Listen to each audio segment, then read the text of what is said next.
Hi, I want to start out by letting you know I am not a professional. I am just a professional at living in an active role in my addicted son's disease. And let me tell you, that will humble you. Um, we also I think we forget they're people too, and oftentimes I would say they are some of the kindest, most intelligent, amazing people that I've ever met. And in a strange way, I hate everything I've been through, but I appreciate the lessons it's taught me and what I've learned along the way, and that I've actually had the opportunity to meet some of these people and get to know them. And I have to tell you, actually, I'm blown away at what wonderful people they are.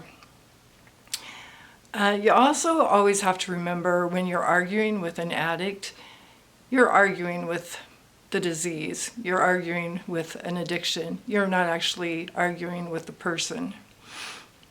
I think we need to learn that what our job is and what our job isn't. And our job is to help them move forward.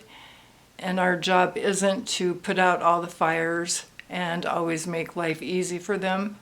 Sometimes we have to let them pay the consequences and take their journey when we so want to fix it all.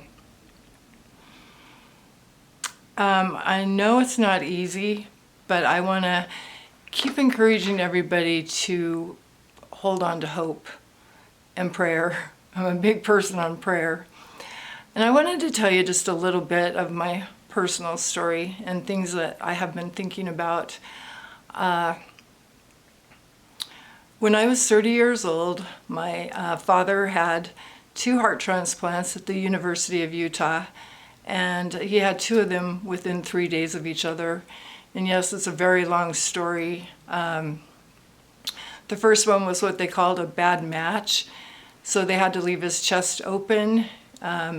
He'd ran into kidney problems, and so they had all kinds of machines in there, his chest left open, and it was all I could do to walk in there and see him.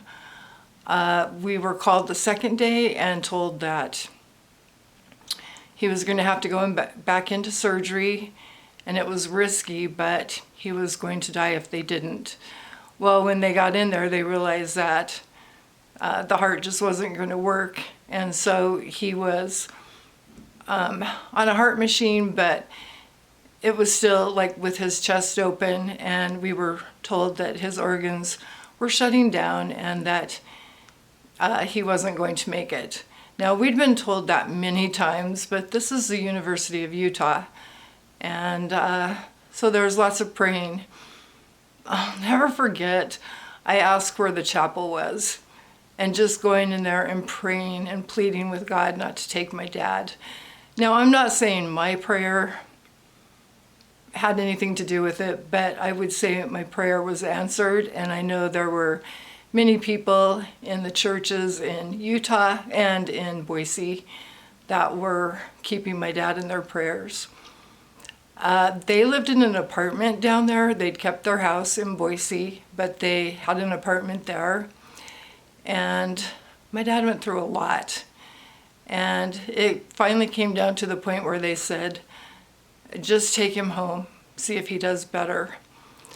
Well, he wasn't doing great, but he was getting stronger. And a year later, my mom died of a massive heart attack, and I was 31. So I lived on one end of town, and my dad was on the other, and I had children in school by where I lived, but my dad had a lot of doctor's appointments and needed a lot of help. So eventually we sold both of our houses and built one together. Now, clearly my dad was the one with more money, and so we lived in a nice home, and my dad had his own living quarters, had his own kitchen, his own bathroom, but ate his meals with us, but he did have food in there if he needed snacks. So when I was 35, I married somebody who was financially very stable, and fortunately for me, made it easy for me to stay home with my dad and take care of his needs. We did home dialysis and lots of doctor's appointments, but I wouldn't trade that time for anything. But then on my 37th birthday, my dad passed away. So I think after all those years of helping somebody else, I did a lot of traveling with my husband. I lived this really, really good life. I was treated like a princess. The only thing was I had to contend with other women, and it's probably my fault. I wasn't really a good sport about the girlfriends. So eventually that all ended. And now at the age I'm at, I look back and I look at my children, and don't we all, at the end of the day, like, your children are the most important thing you have. And I have regrets. Like anybody, I think we all have our regrets. But at the end of the day, my children are my life. And I think I just wanted to end it that way. And I know I don't speak often of my other son because he's not a part of this, but he is a huge part of my heart. So thanks for watching, and I will see you in the next video.